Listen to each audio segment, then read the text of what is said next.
disciple. In this section about building a tower and the king going to war, what is he saying here? There is a cost. And you better make sure you're willing to pay the cost. That's what he's saying.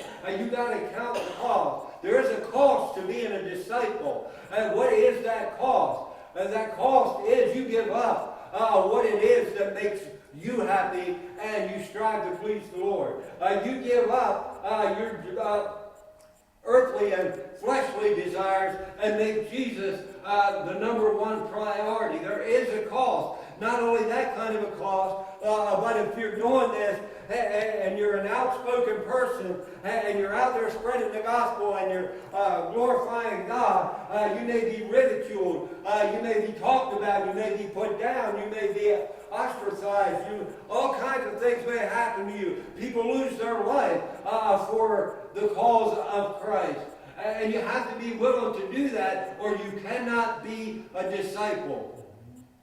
Verse 33 there, so likewise, whosoever he be of you that forsaketh not all that he hath, he cannot be my disciple. Now, is he asking you when he says to forsake all that you have, is he asking you to give up everything and go live in a cave and be a hermit or go be a monk or what? No, but he is saying put him above everything else.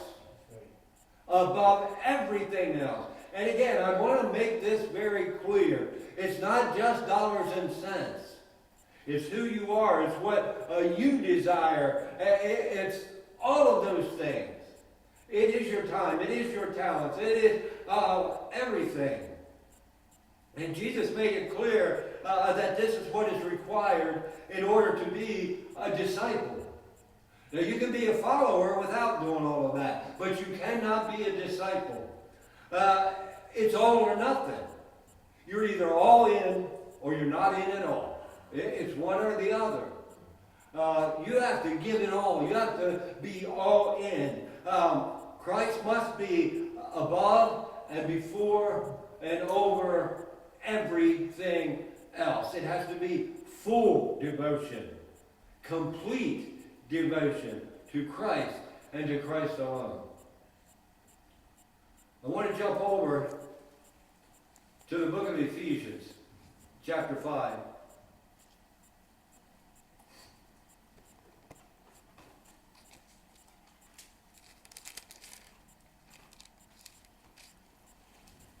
Ephesians chapter 5, we're going to begin at verse 22.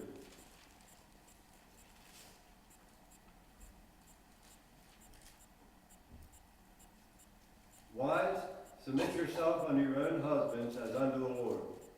For the husband is the head of the wife, even as Christ is the head of the church, and he is the Savior of the body. Therefore, as the church is subject unto Christ, so let the wives be to their own husbands in everything. Husbands, love your wives, even as Christ also loved the church and gave himself for it, that he might sanctify and cleanse it with the washing of water by the word, that he might present it to himself a glorious church, not having spot or wrinkle or any such thing, but that it should be holy and without blemish.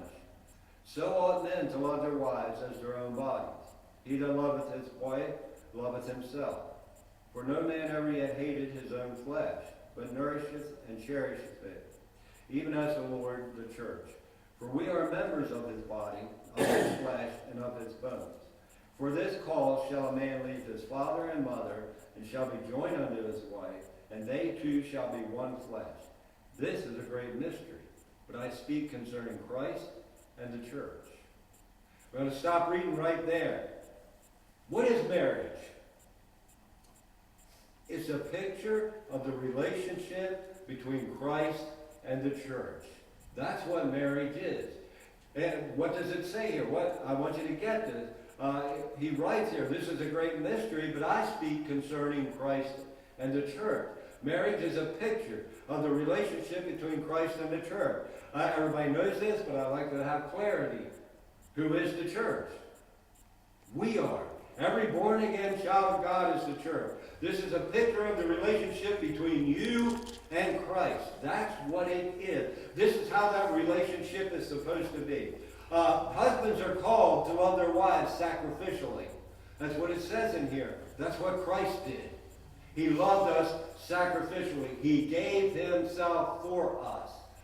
He gave his life for us. Wives are to submit to their husbands. We are to submit to Christ. He has to have the preeminent. This is a covenant relationship. When you do the marriage ceremony and you say the vows and everything, you're making a covenant. When we are born again, there is a covenant made between us and Christ. What is that covenant in marriage?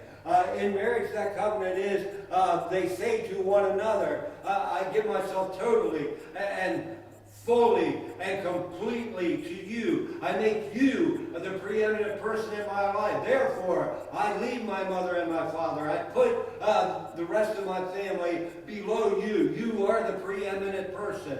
That's how the relationship with Christ is supposed to be. He is to be the preeminent. Everything else is below.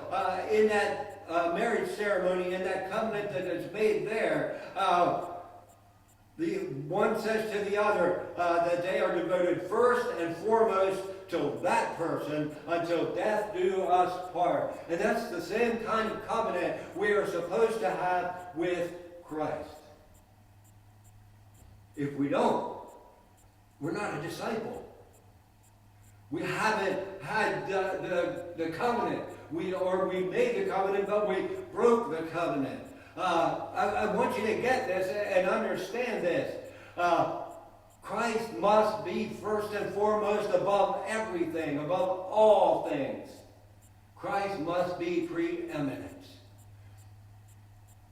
But you know what happens today a lot? We're talking about the marriage ceremony. A lot of time today, instead of getting married, people are just cohabitating. They're just living together.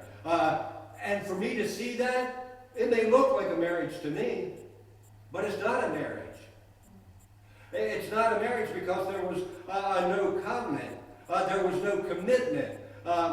In the marriage, there is that covenant. There is that pledge of exclusive, unconditional, lifelong, loyal love. But when you just cohabitate, there is not that commitment.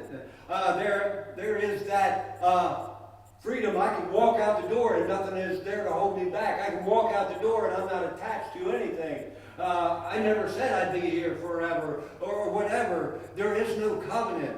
And if you're going to be a disciple, there has to be that covenant, that you have made a commitment. If you're just a follower, then you don't have that commitment. You don't have that covenant. And people who cohabitate are deceived into thinking that they're experiencing the same thing, but it is not the same thing. Right. And being a follower is not the same thing as being a disciple.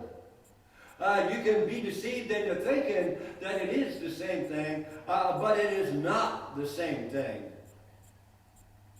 That covenant makes the nature of the relationship clear. It is made and stated that this is who I'm going to be for you and what I'm going to do for you and how I feel about you. It's made clear. Without the covenant, there is no clarity.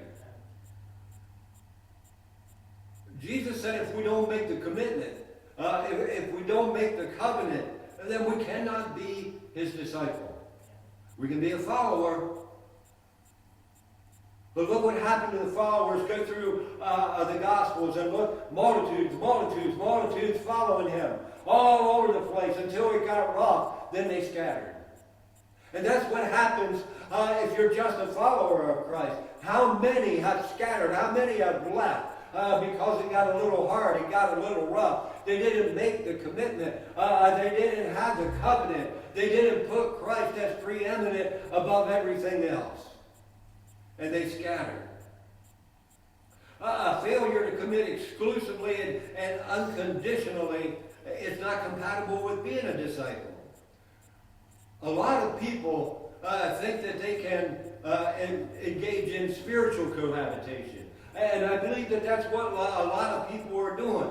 And they are deceiving themselves. And they haven't made the covenant. But just like in the natural, when people live together,